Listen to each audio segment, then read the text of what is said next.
All right, here's a look at aerobic bowling in action. With the second grade class, they're going to roll the ball and follow their ball out into the playing area.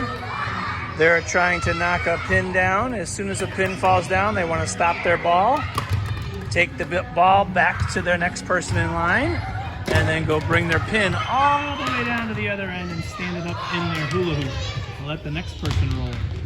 Come and follow their shot. Stop their ball, good. Take any pin that they knock down, bring it back. Let the next person shoot. So we are in groups of 3 or 4. There's a couple groups of 4. They take a shot, roll, and follow their ball. Now he knocked down multiple pins. He's gonna have to set up the pins that were extra and only take one. Perfect. Now if a ball rolls all the way to the wall and touches the wall without knocking a pin down, like that, that is a dead ball, and he just has to bring it back, give it to the next person. When all the pins are gone, we'll go down to the other end and we'll count up how many we were able to collect.